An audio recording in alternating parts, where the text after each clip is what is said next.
Yeah. Amo na nga Ezekiel, sa Ezekiel chapter 3, from verse 17 down to verse number 10, ano sila niya? Son of man. Tagaan mo warning ang mga unsaved.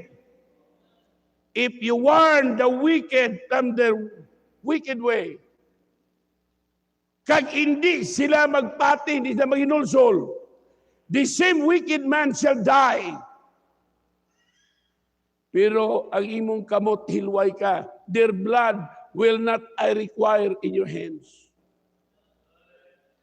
Pero kung wala mo giwarningan, upod ka mo pirmi sa eskwela, adlaw-adlaw, upod ka mo, pamahaw, pungko, wala gini mo ginawitisan, the same wicked man shall die in his iniquity. Sila niya, but his blood will I require in your hands.